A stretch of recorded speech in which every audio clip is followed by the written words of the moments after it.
to someone who said, because you acknowledge that perhaps we've painted history in a jingoistic way previously, and we're working towards making it more honest, an honest representation of history. But what would you say to someone who would say, well, this is the moment when kind of ethnic minority people, women, LGBT people are now getting their fair hearing, and that this is just people that are very uncomfortable with having that increased representation, reacting against that? Well, I mean, the first thing is, I do think a lot of people who make those claims need to know more. I'm getting rather fed up of people who've only just discovered things, presenting it as if everybody else is as ignorant as them. Like, some of us happen to know a lot of female writers before the year 2020.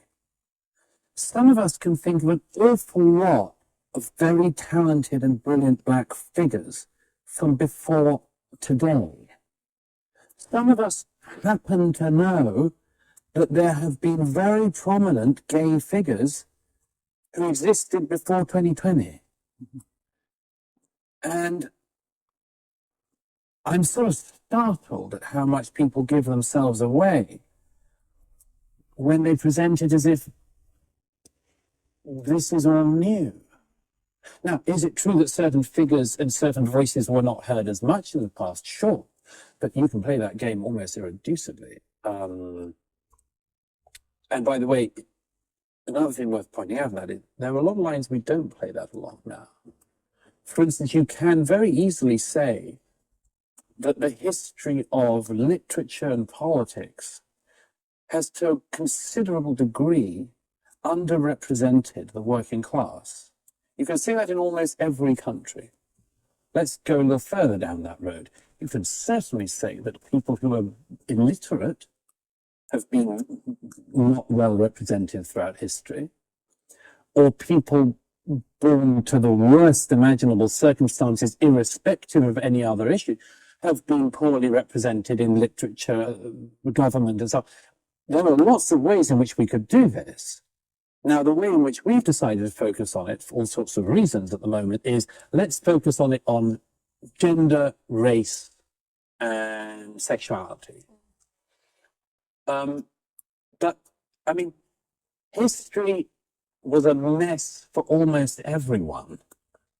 You know, it's one of the reasons why I revolt at the impression given that, for instance, white privilege existed throughout the past, and it was something that excluded black.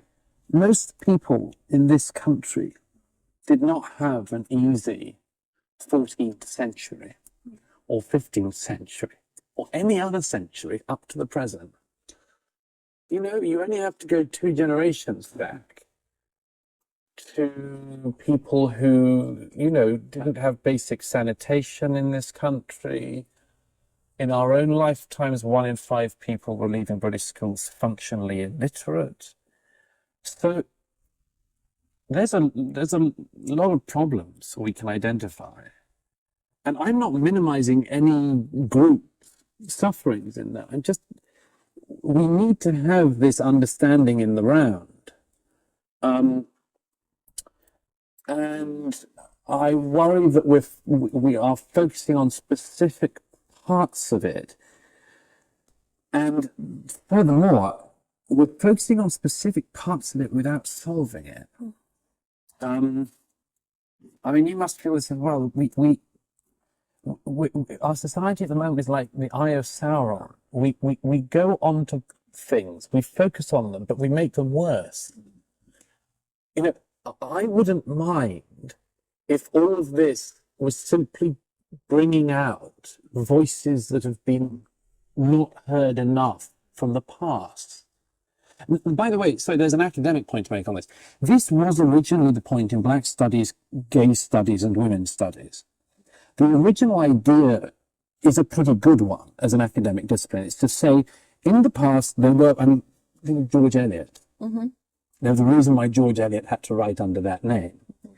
But so you can you can definitely play this exercise of saying there were women in the past who were not read enough or had to disguise who they were, and let's therefore return to them now and bring those voices back up. That seems to me to be a very noble academic enterprise, and a noble enterprise in other ways. You can do the same thing with gay figures in the past, and you can certainly do the same thing with black figures of the past. That seems to me to be a very, very worthwhile enterprise. Here's the moment where it starts to divide. It starts to divide when those people are already in the canon. They are not black literature, gay literature, women's literature, they're literature. They're not black history, gay history, women's history, they're history.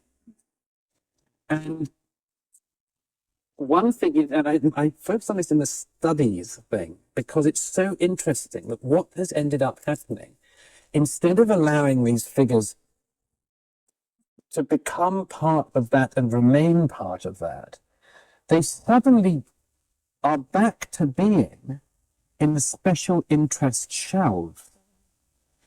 And that seems to me an epitome of what I would have thought we wouldn't want.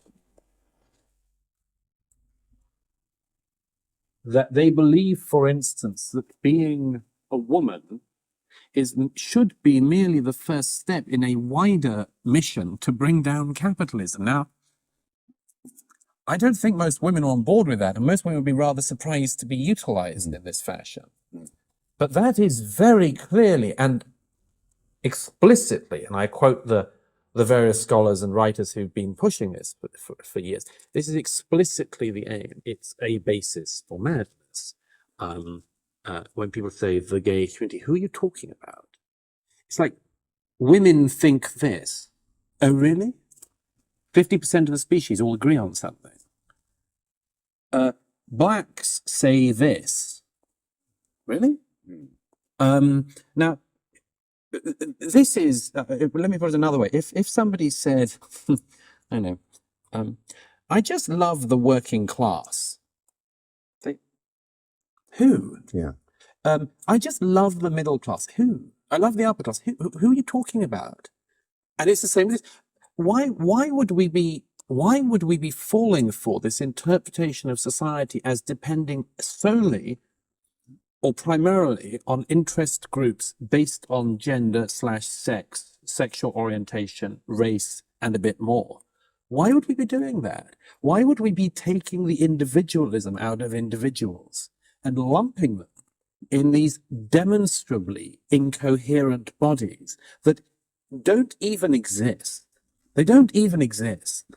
The LGBT community. Take me to your leader. Come on. And it's why, as I say, you can always predict exactly who is going to latch on to the latest claim. When, for instance, the big bearded man with male genitalia wins the women's weightlifting competition, you can predict with 100% accuracy who is going to say, yeah, what's the problem with that? And the people who are going to say, I'm not sure Clive, the big weightlifter, should be winning the women's category. You can predict it. And the people who say, why have you got a problem with that, bigot? Well, always the same people who believed in the past that our societies needed to be pulled apart in another fashion. And now they'd like to do it in this fashion. It has this hideous red interior which keeps exposing itself as desiring not a better relationship between ourselves and our environment, but, for instance, the end of capitalism. This new morality we're trying to construct relies on us pretending we know about things that we don't know about, trans, and simultaneously demands that we pretend not to know about things that we all knew till yesterday.